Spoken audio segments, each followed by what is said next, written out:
그들의 발을 씻으신 후에 옷을 입으시고 다시 앉아 그들에게 이르시되 내가 너희에게 행한 것을 너희가 아느냐?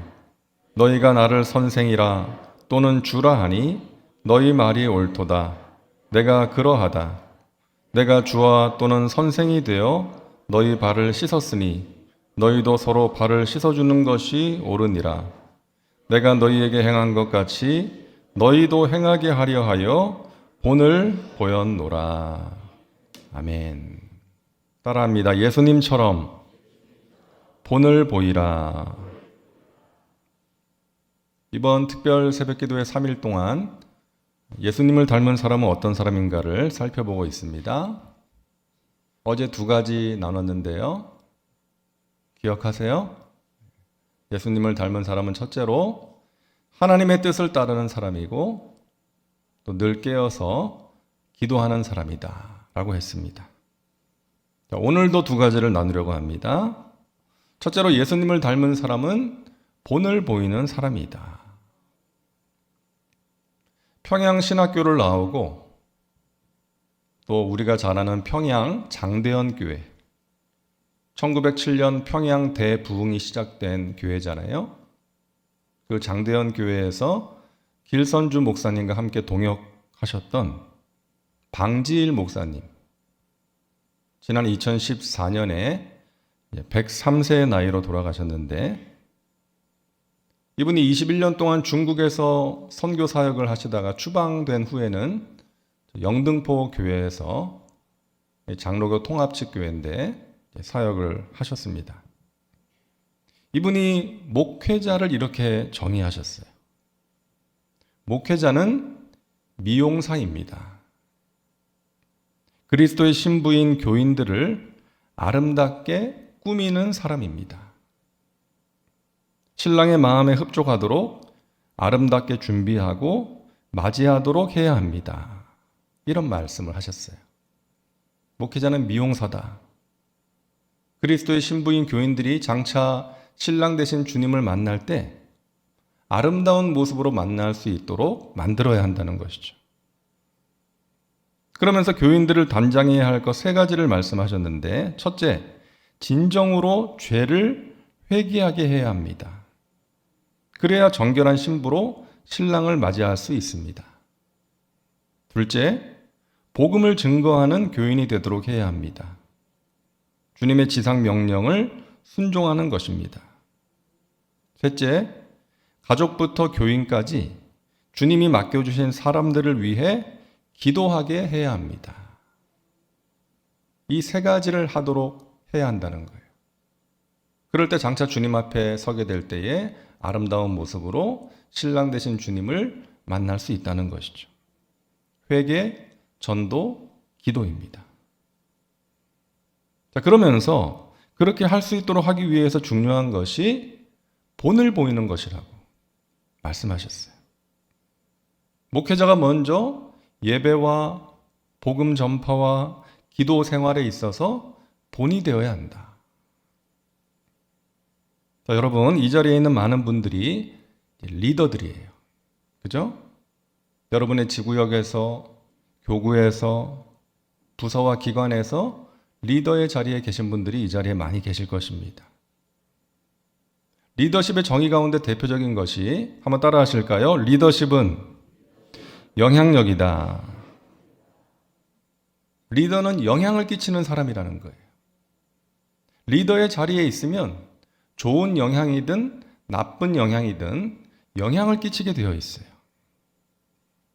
여러분, 기왕이면 좋은 영향 끼쳐야죠.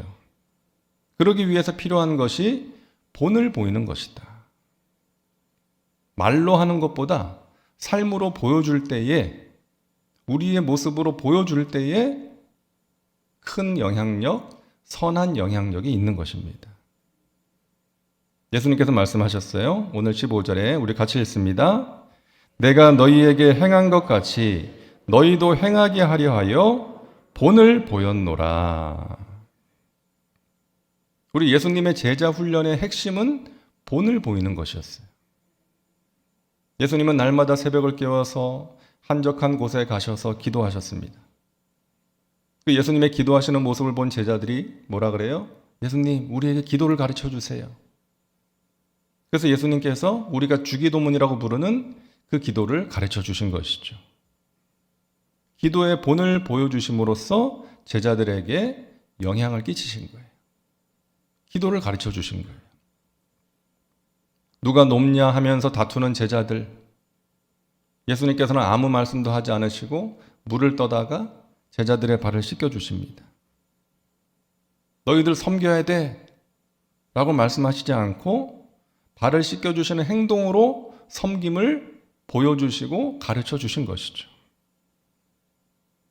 여러분, 사람들은요, 리더가 외치는 구호를 듣고 움직이는 것이 아니라 리더의 모습을 통해서 움직이는 것입니다. 리더가 보여주는 삶의 모습을 통해서 영향을 받고 감동을 받고 움직이게 되는 거예요. 그래서 리더는 말로만 가르치고 지시하는 것이 아니라 삶으로 보여주는 사람이 되어야 합니다. 사랑합시다 라고 말해놓고 자기가 사랑하지 못하면, 기도해야 됩니다 그래 놓고 자기가 기도를 하지 않으면 영향을 끼칠 수가 없는 거예요. 아프리카에 예수님의 사랑을 전했던 리빙스턴, 여러분 잘 아시잖아요. 이 리빙스턴 사후에 그의 전기를 쓰고자 하는 여러 작가들이 그가 사역했던 지역을 방문했어요. 그래서 그곳에 있는 많은 사람들을 만나면서 리빙스턴이 어떤 사역을 했고 어떤 설교를 했는지를 물었어요. 그때 그들이 가장 많이 들은 대답이 이것이었답니다. 그가 어떤 일을 했고 어떤 설교를 했는지보다 우리가 분명하게 기억하는 것은 그는 우리를 예수님처럼 사랑했다는 것입니다. 이 말들을 많이 들었다는 거예요. 그는 우리를 예수님처럼 사랑했습니다. 여러분, 우리 교회 목표 두 번째 뭔지 아시죠? 사랑으로 행복한 교회입니다. 그런 교회가 주님께서 기뻐하시는 교회인 것이죠. 예수님께서 말씀하신 가장 큰 계명을 실천하는 교회니까. 우리 교회가 사랑으로 행복한 교회가 되기 위해서는 우리 교회의 직분자들, 리더들이 사랑의 사람이 되어야 돼요. 서로 사랑하는 사람들이 되어야 돼요. 여러분의 지구역에서, 여러분의 교구에서, 부서에서, 각 기관에서 여러분 사랑의 본을 보여주시기를 주님의 이름으로 축복합니다. 여러분, 이스라엘 군대가 세계에서 알아주는 강한 군대가 될 수 있었던 비결이 있어요. 1967년 중동 연합군과의 6.1 전쟁에서 이스라엘이 승리했잖아요. 그 비결을 이렇게 분석합니다. 이스라엘 군대 지휘관들은 앞으로 전진, 돌격 앞으로 라고 명령하는 것이 아니라 나를 따르라 라고 명령했다는 거예요. 이것이 이스라엘 군대가 승리할 수 있었던 비결이다. 그렇게 이야기를 합니다. 나를 따르라. 우리 교회가 마귀의 진을 무너뜨리고 하나님의 나라를 세우는 정말 건강하고 강한 교회가 되기 위해서는 저를 비롯한 우리 교회 리더들이 본을 보일 때에 가능한 줄로 믿습니다. 사도 바울이 그랬잖아요. 내가 그리스도를 따르는 것처럼 너희는 나를 따르는 자가 되어라. 내가 그리스도를 본받는 자가 된 것처럼 너희는 나를 본받는 자가 되어라. 이게 교만한 것이 아니라 진정으로 리더로서 이런 담대한 고백을 할 수 있어야 되는 것이죠. 우리 교회의 교역자들이, 장로님들이, 권사님들이, 안수집사님들이 주님의 기쁨이 되기 위한 삶을 살아가실 때, 그 삶의 모습을 보여주실 때에 우리 교회가 사랑으로 행복한 교회요, 주님께서 기뻐하시는 건강하고 아름다운 교회가 될 줄로 믿습니다. 본을 보여야 돼요. 둘째로 예수님을 닮은 사람은 자기 관리에 철저한 사람입니다. 자, 마가복음 1장 35절을 우리 같이 읽겠습니다. 새벽 아직도 밝기 전에 예수께서 일어나 나가 한적한 곳으로 가사 거기서 기도하시더니. 여러분, 예수님은요, 자기 관리에 철저하셨습니다. 날마다 기도를 게을리하지 않으셨어요. 늘 영적으로 충만한 상태를 유지하셨습니다. 사람들의 환호에 마음 빼앗기지 않고 묵묵히 자기 길을 가셨습니다. 몸이 아파서 병가를 내신 적이 없어요. 건강한 몸 상태를 유지하셨습니다. 우리는 다른 사람을 이끌기 전에 먼저 자신을 이끌 수 있어야 돼요. 여러분, 영성 관리를 잘해야 됩니다. 날마다 깨어서 기도함으로 성령 충만해야 돼요. 특히 직분자들은 기도해야 됩니다. 내가 섬기는 사람들과 공동체를 위해서 기도해야 돼요. 기도를 통해서 하나님이 주시는 지혜와 능력을 공급받아야 되고, 기도를 통해서 주님이 주시는 은혜와 평강을 누릴 수 있어야 돼요. 기도를 통해서 하나님이 하시는 일을 볼 수 있어야 하는 것입니다. 또한 지성 관리 잘해야 됩니다. 지성 관리는 피부 관리가 아니라 배우기에 힘써야 된다는 거예요. 리더들은 주님께서 부르시는 그날까지 배우는 자세를 가져야 돼요. 나는 다 알아. 나만큼만 하라고 해. 이러면 안 되고요. 나는 부족하고 연약합니다. 하면서 배우기 위해서 힘써야 돼요. 하나님의 말씀을 배워야 되고, 필요한 책도 읽어야 되고, 다른 사람의 모습을 통해서도 배울 수 있어야 하는 거예요. 인성 관리 잘 하시기 바랍니다. 인격, 성품이 중요하잖아요. 리더가 되기 전에 사람이 되어야 됩니다. 사람이 되지 않으면 다른 사람들에게 상처 주게 되고 공동체를 힘들게 하게 되는 거예요. 예수님께서 말씀하신 8가지 복 모두가 성품의 복입니다. 성령의 9가지 열매 모두가 성품의 복이에요. 우리는 좋은 성품의 사람이 되어야 되는 거예요. 예수님께서는 십자가에서 죽으심으로 인류를 구원하셨습니다. 여러분, 우리도 예수님을 본받아서 죽어야 돼요. 죽어야 됩니다. 우리의 정과 욕심을 십자가에 못 박아야 되고, 시퍼렇게 살아있는 자아와 혈기를 십자가에 못 박아야 돼요. 그것이 우리가 보여줘야 될 가장 위대한 모범이요, 자기 관리인 것입니다. 우리의 가정이 복된 가정이 되기 위해서는 아내든 남편이든 둘 중 하나는 죽어야 돼요.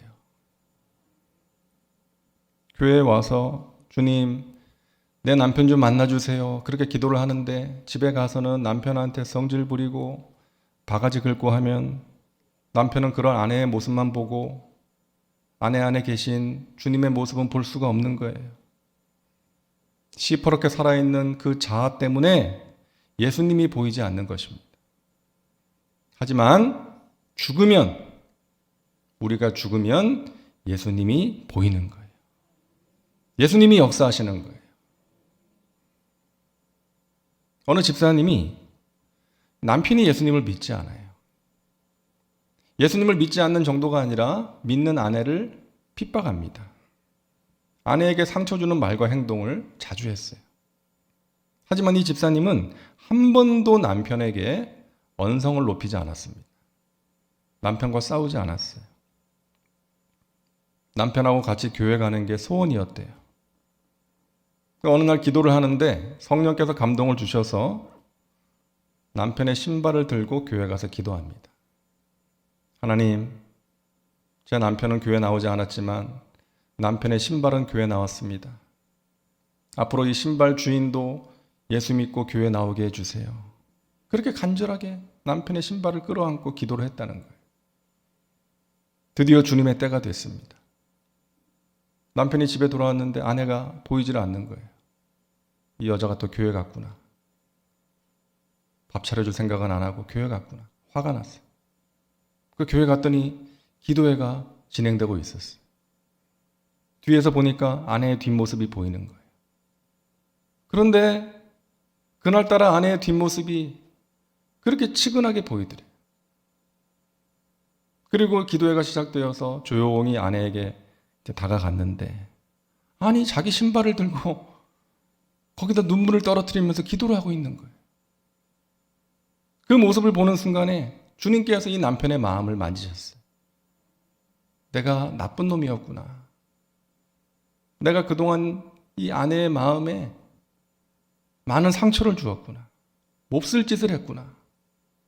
거기서 깨어진 거예요. 하나님께서 이 남편의 마음을 만지신 거예요.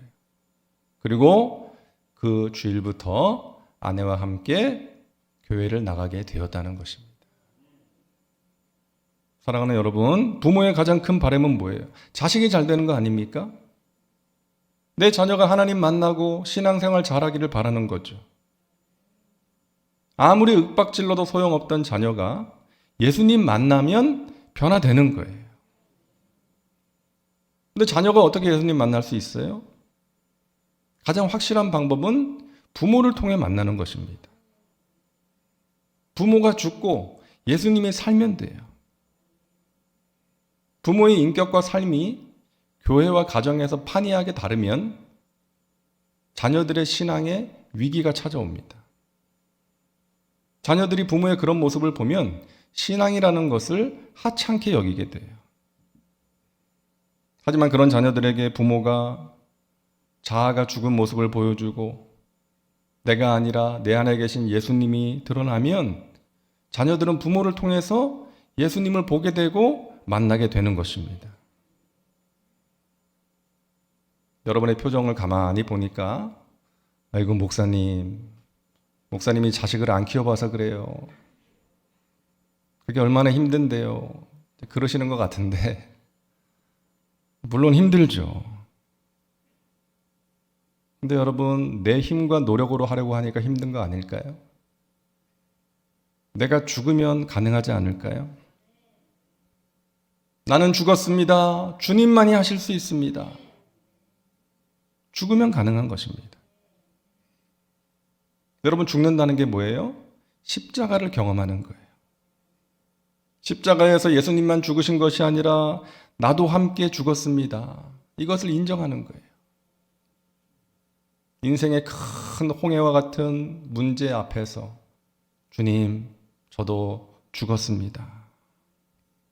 두려움이 밀려올 때 주님, 저도 십자가에서 주님과 함께 죽었습니다. 누군가를 향한 분노와 미움이 몰려올 때 십자가 밑에 나아가서 주님, 저도 주님과 함께 죽었습니다. 그러면 주님께서 우리의 마음을 만지시고 역사하시는 거예요. 십자가에서 죽으신 예수님과 함께 내가 죽으면 예수님과 함께 다시 살아나게 되는 것입니다. 이것이 십자가의 은혜요 능력인 줄로 믿습니다. 나는 날마다 죽노라. 이 바울의 고백이 저와 여러분의 고백이 되기를 바랍니다. 내 안에서 꿈틀거리는 내 자아, 하나님 뜻대로가 아니라 내 뜻대로 하려고 하는 그 나의 자아, 내 안에 있는 어떤 욕심, 정욕, 또 불끈불끈 올라오는 내 혈기를 날마다 십자가에 못 박음으로써 나는 죽고 예수님께서 살아서 역사하시는 그 은혜가 저와 여러분의 삶 가운데 또 우리의 가정과 우리 교회 공동체 가운데 그 은혜의 역사가 넘쳐나게 되기를 주님의 이름으로 축원합니다. 기도합니다. 주님, 우리가 예수님을 닮은 귀한 일꾼들이 되기를 원합니다. 예수님처럼 본을 보이게 하여 주옵시고 예수님처럼 자기 관리에 철저한 리더들이 되게 하여 주옵소서. 주님, 우리가 십자가에서 예수님과 함께 못 박혀 죽었습니다. 내 정과 욕심이 십자가에 못 박혔습니다. 내 자아와 혈기가 십자가에 못 박혔습니다. 내 안에 있는 욕심이 십자가에 못 박혔습니다. 나도 주님과 함께 죽었습니다. 주님께서 내 안에 살아 역사하여 주옵소서. 우리의 가정 가운데, 우리 지구역 가운데, 우리의 교구와 부서와 기관 가운데 우리가 먼저 죽어지게 하여 주시고 내가 죽고 내 안에 계신 예수님이 살아서 역사하시는 것을 보게 하여 주시옵소서. 우리 교회가 성령의 능력을 경험하는 교회요, 사랑으로 행복한 교회요, 하나님께서 맡기신 사명을 힘있게 감당하는 교회요, 다음 세대를 아름답게 세워나가는 교회가 되기를 원합니다. 그러기 위해서 우리 교회 리더들이 먼저 예수님을 닮아가게 하여 주옵시고, 자신의 정과 욕심을 십자가에 못 박게 하여 주시고, 내 뜻이 아니라 주님의 뜻을 따라 주님께서 기뻐하시는 삶을 살게 하여 주시옵소서. 우리 사랑하는 자녀들이 주님 만나기를 원합니다. 부모된 우리를 통해서 내가 죽고 예수님이 살아 역사하시는 것을 우리 자녀들이 보게 하셔서 우리의 모습을 통해서 예수님을 보고 예수님을 만나고 변화되는 우리의 자녀들 되게 하여 주시옵소서. 오늘도 이 새벽을 깨워 기도합니다. 마음의 간절한 소원을 주님 앞에 아뢰입니다. 하나님, 하나님의 때에 하나님의 크고 비밀한 방법으로 응답하여 주시어서 살아계신 하나님께 영광 올려드리고 하나님이 주시는 기쁨과 감사와 평안과 만족과 행복이 저희들의 심령 가운데 넘쳐나게 하여 주옵소서. 예물 드리는 손길들이에 하늘의 신령한 복으로 이 땅에 기름진 것들로 넘치도록 채워 주옵소서. 예수님의 이름으로 기도하옵나이다. 아멘.